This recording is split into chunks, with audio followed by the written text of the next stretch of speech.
Welcome. Today, we're uncovering the wild, unforgettable story of Nauru, a tiny island nation with a history that's almost unbelievable. Tucked away in the Pacific, Nauru is one of the world's smallest countries, but its journey is a roller coaster of riches, ruin, and resilience. In just a few decades, Nauru experienced the full boom and bust cycle of a resource-based economy. We've lined up 15 facts that reveal how this island went from unimaginable wealth to profound challenges. Stick with us. By the end, you'll see why Nauru's story is both shocking and deeply moving. Let's begin our journey to the fascinating, complex, and often heartbreaking island of Nauru. To grasp Nauru's story, you have to understand its scale. It's the third smallest country in the world, so tiny you could walk its entire coastline in an afternoon. Nauru is smaller than London's Heathrow Airport and could fit inside Disney World 5 times. There's no countryside, no next town, just one close-knit community sharing every square meter. The entire national infrastructure is compressed into this minuscule space.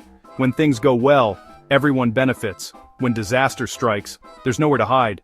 This intense proximity shapes every aspect of life on the island. Nauru's size is the foundation for everything that follows. Here's a geography twist. Nauru has no official capital city. Government buildings are in the Yaren district, often called the de facto capital, but it's not officially designated. Instead of a single urban hub, Nauruans live in settlements scattered around the coast. The whole country functions like one spread-out municipality. You don't go to the capital, you just go to where the government happens to be. This setup is rare, and challenges our assumptions about what a country should look like. Nauru's lack of a capital reflects its unique size and communal way of life. Sometimes the rules of nationhood are made to be broken.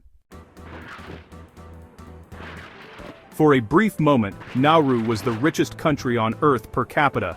The secret, phosphate, created over millennia by seabird droppings. As the world's demand for fertilizer soared, Nauru's phosphate reserves became a gold mine. After independence in 1968, the government took control, and money poured in.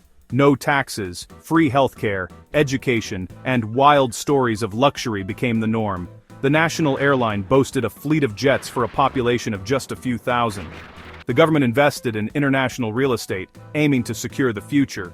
It felt like the good times would never end.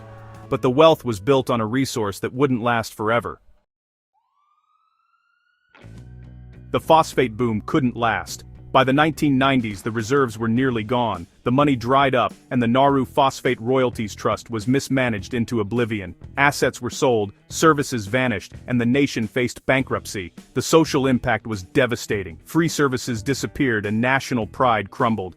The mining left 80% of the island uninhabitable, turning lush land into a barren wasteland. Nauru had traded its environment for fleeting wealth. The collapse was swift and brutal, leaving a hollowed-out economy and landscape. The party was over, and the consequences were everywhere. Nauru now has one of the world's highest obesity rates. Over 90% of adults are overweight. The phosphate boom brought a shift to imported, processed foods, replacing traditional diets. When the money vanished, unhealthy eating habits remained, but fresh food became scarce and expensive. With most land ruined, local agriculture is nearly impossible. Physical activity declined, and a sedentary lifestyle took hold. The result, a public health crisis, with soaring rates of diabetes and related illnesses. Nauru's health became another casualty of its boom and bust history. Nauru has no military, no army, navy, or air force. Instead, a small police force handles internal security. For external defense, Nauru relies on Australia, its closest partner. This arrangement saves money and reflects Nauru's peaceful identity. Military aggression has never been part of its story. Security here is built on partnership, not might. Nauru's only airport is a lifeline and a community hub. The island's main road crosses the runway, so traffic stops whenever a plane lands or takes off. When not in use, the runway becomes a park. People jog, play sports, and gather. It's one of the few open spaces on the island. This dual use shows Nauruans' adaptability and creativity. The airport is more than a transit point, it's part of daily life. On Nauru, necessity and community go hand in hand. Nauru covers just 21 square kilometers, smaller than Beverly Hills. From Command Ridge, you can see the whole country at once. There are no long journeys. Everything is minutes away. This closeness creates a unique social fabric. Everyone knows everyone. But it also means the island is extremely vulnerable to storms and rising seas. There's no higher ground, no safe zone. Nauru's tiny size is both its charm and its greatest risk. Nauru has no rivers, lakes, or natural fresh water. Rainwater seeps through the porous limestone, so residents rely on rain collection and desalination. The desalination plant is a lifeline, but it's costly and depends on imported fuel. If the plant fails, water shortages hit fast. Droughts and breakdowns have led to strict rationing. Water is a daily reminder of the island's precarious existence. When phosphate mining collapsed, so did most jobs. Unemployment soared, up to 90% by some estimates. The government is the main employer, but opportunities are scarce and unstable. Many young Nauruans leave, draining skills from the island. The Australian-funded detention center provides some jobs, but it's controversial and temporary. Sustainable employment remains Nauru's biggest challenge. The question, how does a tiny, resource-poor island create a future for its people?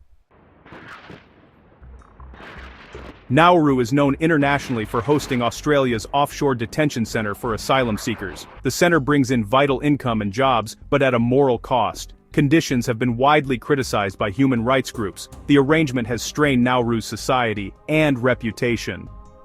Foreign journalists face steep visa fees, limiting outside scrutiny. For Nauru, the centre is both a lifeline and a source of controversy. It's a stark example of the island's desperate search for economic survival.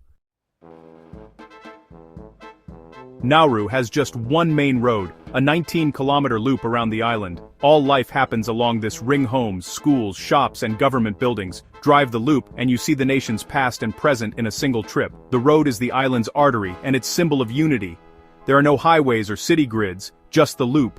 It's a physical and social circle, binding the community together. On Nauru, the journey is always a loop, never far from home. Phosphate mining left 80% of Nauru's land devastated. The interior, called topside, is a wasteland of jagged limestone pinnacles. The topsoil is gone, nothing grows, and the land is unusable. Environmental damage has hurt reefs and wiped out native species. Restoring the land is nearly impossible, and far beyond the country's means. The scarred landscape is a permanent reminder of the cost of short-term gain. Nauru's environment paid the ultimate price for its brief prosperity. Healthcare in Nauru is limited to a single small hospital. Serious cases require expensive medical evacuations to Australia. The hospital faces shortages of medicine, supplies, and staff. Australia provides aid, but logistics are tough for such a remote island. The system struggles to meet overwhelming health needs. The days of free, high-quality care are long gone. Nauruans now rely on a fragile, under-resourced system for survival.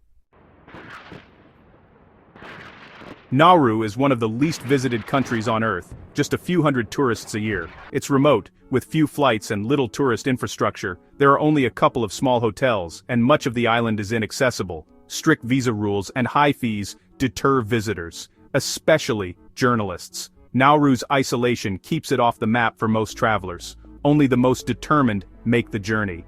To visit Nauru is to step into one of the world's most hidden stories. That's Nauru, a nation of extremes, contradictions, and hard lessons. From riches to ruin, its story is a cautionary tale about resources, environment, and resilience. Which fact surprised you most? Let us know in the comments. If you enjoyed this deep dive, subscribe for more stories from the world's hidden corners. Thanks for joining us on this journey. There's so much more to explore together. See you in the next video.